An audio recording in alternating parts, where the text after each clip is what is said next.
Swadika, thank you very much for joining us for the evening edition of NBT World Brief right here on NBT and NBT World. I'm SONGKHLA. Authorities in Songkhla province are continuing their investigation into a shooting of the Patong Pratham Kiriwat school that occurred yesterday. An 18-year-old gunman killed the school director and injured 3 others during the attack. School director Sasipat Sinsamoson died at 2 a.m. from severe internal injuries and heavy blood loss. The Ministry of Education announced that it will propose a special posthumous salary increase for the late director. Officials also plan to seek a royal decoration in recognition of her dedicated service to the nation. This proposal will be submitted to the Secretariat of the Cabinet for further consideration. Education Minister Narumon Pinyo Sinvat visited the injured victims at Songkhla Nakarin Hospital. She later travelled to the school to assess safety measures and security protocols. The minister offered support to the staff, students and parents who were affected by the incident. She stated that the ministry will monitor the situation and safety standards closely. The Ministry of Justice has deployed officials from the Songkhla Provincial Justice Office to assist the victims. Under the Compensation for Victims Act, the family of the deceased may receive about 200,000 baht. This compensation covers funeral expenses, loss of support, and other related damages. Injured victims are eligible for medical expenses of up to 40,000 baht and additional rehabilitation costs. They may also receive compensation for lost income based on the local minimum wage for up to 1 year. Songkhla Governor Ratthasat Chitchu visited a 16-year-old male student who remains hospitalized in stable condition. Another female student who jumped from a second-floor classroom in panic suffered minor injuries to her chin and neck. Doctors have already discharged her from the hospital to continue her recovery at home. The provincial administration is coordinating with all relevant agencies to provide emotional and financial support to the families. Prime Minister Anuthin Chanvirakul stated that the police will provide further details as the investigation progresses. He noted that initial reports indicate the suspect was experiencing mental distress at the time of the shooting. The 18-year-old gunman had no prior criminal record but had previously undergone psychiatric treatment. He was discharged from the hospital in December 2025 before committing the act yesterday. Authorities are currently investigating the specific motive behind the attack. The Cabinet has approved about 2.2 billion baht in additional funding to compensate flood victims in Songkhla province. Minister attached to the Prime Minister's office, Paradon Prisananantakul, elaborated that the disbursement is currently pending approval from the Election Commission or EC. The requirement is necessary due to legal restrictions during the current election period.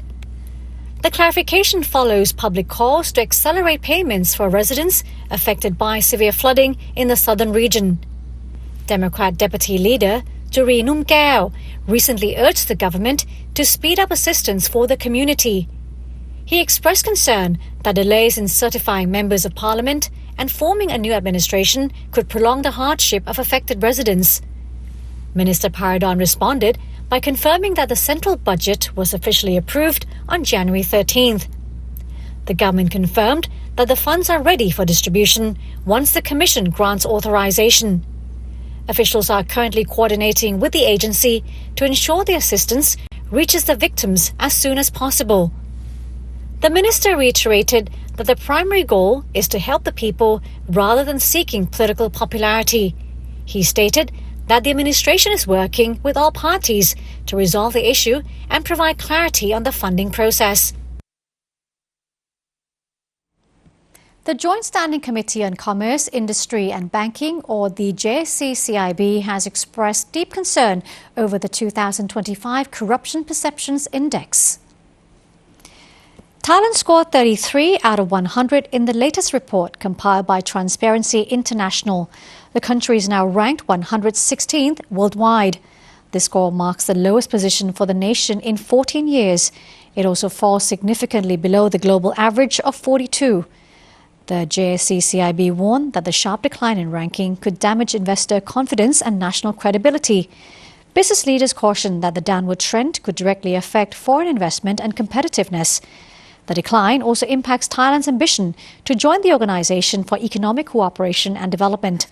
This organization prioritizes good governance and adherence to the rule of law. Although the government is currently serving in a caretaker role, the committee stressed it must safeguard national stability. The group called for urgent action to strengthen anti-corruption measures to meet global standards. They also recommend improving cross-agency data integration through a centralized system. The World Bank Group recently released the latest Thailand Economic Monitor to outline the next phase of national growth. The World Bank report states that future prosperity depends on expanding into industries like electric vehicles and solar equipment. It also highlights the importance of energy-efficient appliances for long-term development. The report projects that economic growth will slow to 1.6% this year. This trend reflects a gradual recovery in tourism and high household debt. Global trade challenges also contribute to the projected slowdown. Growth is expected to rebound to 2.2% in 2027 as global conditions improve and investment projects gain momentum. Green manufacturing currently accounts for 25% of the national gross domestic product. It also represents 16% of total employment in the country. To strengthen this sector, the World Bank Group recommends policies to attract more investment. The organization also suggests supporting local suppliers and promoting low-carbon production.